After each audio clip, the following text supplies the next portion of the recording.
what transpired week 2 of the NFL season. Several games went on this weekend. We know the slate of games that took place. I'm kind of annoyed with everybody talking about the Dallas Cowboys. And the defense is this, the defense that's the best in the NFL, Steve. Michael Parsons, oh my God. Yeah, I know. Michael Parsons is that dude. Arguably the best defensive player in football. Some people would say Chris Jones. Others would say Nick Bosa. I'm of that mindset that Michael Parsons definitely is that dude. Make no mistake about it. Him, along with Stephon Gilmore and Trayvon Diggs at the corners for the Dallas Cowboys, with DeMarcus Lawrence and Michael Parsons and those boys getting at the quarterback. The Jets didn't stand a chance on Sunday afternoon because Aaron Rodgers wasn't there. Garrett Wilson had no help. Dalvin Cook had no help. Breece Hall had no help. Jets defense, they could have been a bit better. We'll get into that another time. But let me tell you something about the Dallas Cowboys. First 2 weeks of the season, you see the stats: 10 sacks, 4 forced fumbles, 5 interceptions, 1 blocked field goal, 2 touchdowns, just 10 points allowed. They've outscored the opposition 60-10. I get all of that. Okay? And the Dallas Cowboys defense is nothing to sneeze at. I'm not trying to deny that. But y'all really gonna sit here with a straight face and act like it's a big deal that the Dallas Cowboys romped the New York Giants and then the New York Jets? Really? That's what we doing. Did they play the San Francisco 49ers? Did they play the Miami Dolphins? Did they play the Buffalo Bills, even though the Buffalo Bills lost to the Jets on opening night? Did they play any of these teams? Did they play the Kansas City Chiefs, the reigning defending Super Bowl champions? Did they play the Philadelphia Eagles, the reigning defending NFC champions? I understand that the Dallas Cowboys are no joke. I get it. I understand it. And their defense is all world. There's no argument here, ladies and gentlemen. As much as I would like to troll you sorry, disgusting, nauseating Dallas Cowboy fans, I'm man enough and real enough to acknowledge, they are no joke. I get it. I understand it. Defensively. But offensively, I counted at least 2 passes that should have been picked off yesterday. At least 2 by the New York Jets. Didn't happen. Dak Prescott is still your quarterback. I keep telling y'all, just wait for it. You're going to see. And then we see old Jerry Jones, my buddy. Jerry Jones sitting up there, touching his hand to his heart, like he's singing the national anthem or something, praising the exploits of Mike McCarthy, his coach. He's calling all the right plays. Sure, okay. We'll see. The Giants and the Jets are your litmus test?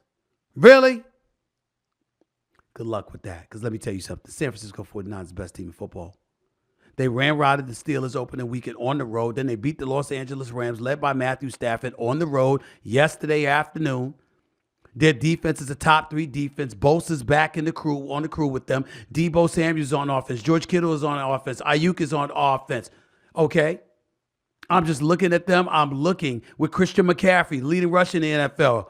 Brock Purdy, by the way, leading the NFL quarterbacks with QBR. Kyle Shanahan calling the plays. Excuse me, keep thinking Dallas all you want to. Who sent Dallas home the last 2 years? That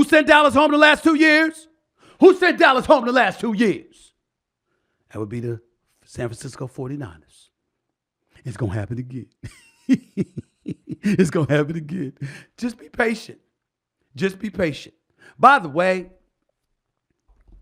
I'm going to shock y'all with something. I actually think that the Miami Dolphins, first of all, I would love for the Miami Dolphins to be in the Super Bowl, because I want them in the Super Bowl because I want Tyreek Hill and Jalen Waddle with Tua throwing the football, with Mostert running the football. I want those brothers in the Super Bowl with that offense. With Mike McDaniels, who's proven to be an outstanding offensive mind as a coach. I swear to Lord, what Bernie Mac said, I swear for Lord, I wish that the Miami Dolphins make it to the Super Bowl, because I think they're the most exciting team in football. I will tell you this, though. I wouldn't mind seeing the Dallas Cowboys in the Super Bowl against the Miami Dolphins. That's right, I said it. I wouldn't mind seeing the Dallas Cowboys in the Super Bowl just so they could lose. I mean, to get y'all hopes up so high and then come crashing down like that. Because y'all lose the Super Bowl. That would be beautiful for me to see. The pain that would writhe through you Cowboy fans, that would be beautiful. I have to admit that. That would be a lot of fun to see, okay? But I will say this. I don't want Miami that badly against Dallas, because I think they'd hurt Tua. See, if Justin Herbert was behind center, if the Miami Dolphins had drafted him fifth instead of Tua Tagovailoa, and Justin Herbert was the one throwing balls to Tyreek Hill and to Jalen Waddle, could you imagine what that would be like?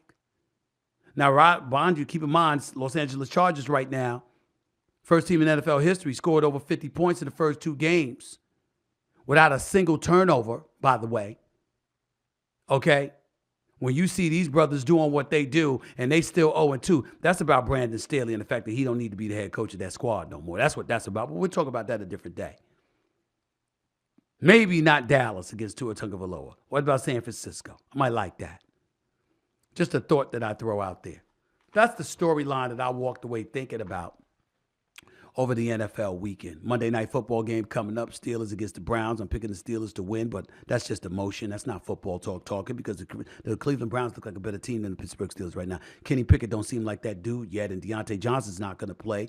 Pickens is scheduled to play. Najee Harris is expected to play. Freiermuth, the tight end spot, is expected to play. The offensive line has improved compared to what it was the last 2 or 3 years, but at the end of the day, I don't think the Steelers have the horses to beat the Cleveland Browns unless the defense led by T.J. Watt with the Minka Fitzpatricks of the world are able to get to Deshaun Watson and rattle him a little bit and their offense not be that productive, not to mention neutralize Nick Chubb coming out of the backfield. Can't do that. I don't see how they're going to do this.